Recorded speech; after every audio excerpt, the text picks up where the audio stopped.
Hi hello welcome to 6 TV. నేను మీ రచన. IPL 2024 play offs లో నిన్న చూసుకున్నట్లయితే ఆర్సీబీ వర్సెస్ ఆర్ఆర్ అయితే నిన్న మ్యాచ్ అయితే జరిగింది. మరి ఇంతకీ మన ఆర్ఆర్ అయితే మనకు టాస్ గెలిచి అయితే బౌలింగ్ తీసుకోవడం జరిగింది. స్కోర్స్ ఎలా ఉన్నాయో తెలుసుకుందాం. సో ఆర్సీబీ మనకు చూసుకున్నట్లయితే మన విరాట్ కోహ్లీ చూసుకున్నట్లయితే 24 బాల్స్లో అయితే 33 రన్స్ అయితే చేయడం జరిగింది. అలాగే ఫాఫ్ డు ప్లేసెస్ చూసుకున్నట్లయితే మన కెప్టెన్ చూసుకున్నట్లయితే 14 బాల్స్లో 17 రన్స్ చేయడం జరిగింది.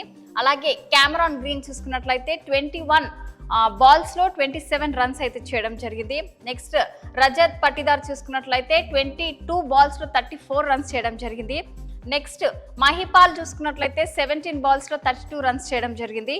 So next Dinesh Karthik wicket keeper చూసుకున్నట్లయితే మనకు 13 బాల్స్లో 11 రన్స్ అయితే చేయడం జరిగింది.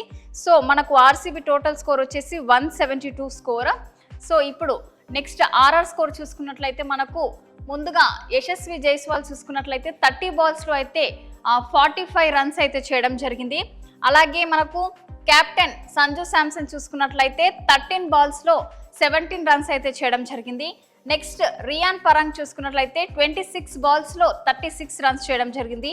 నెక్స్ట్ సిమ్రాన్ చూసుకున్నట్లయితే మనకు 14 బాల్స్లో 26 రన్స్ చేయడం జరిగింది. సో టోటల్ స్కోర్ చూసుకున్నట్లయితే 174 స్కోర్. సో మనకు ఆర్ఆర్ అయితే నిన్న గెలిచింది.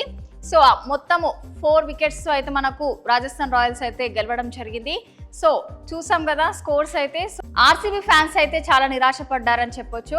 ఈసారి కప్ నమ్దే అని అయితే ఆర్సీబీ ఫ్యాన్స్ అయితే ఫస్ట్ నుంచి అయితే అనడం జరిగింది. కానీ నిన్న మ్యాచ్ జరిగిన తర్వాత అయితే చాలా నిరాశపడ్డారని చెప్పొచ్చు. సో మరో అప్డేట్తో మళ్ళీ కలుద్దాం. చూస్తూనే ఉండండి 6 టీవీ.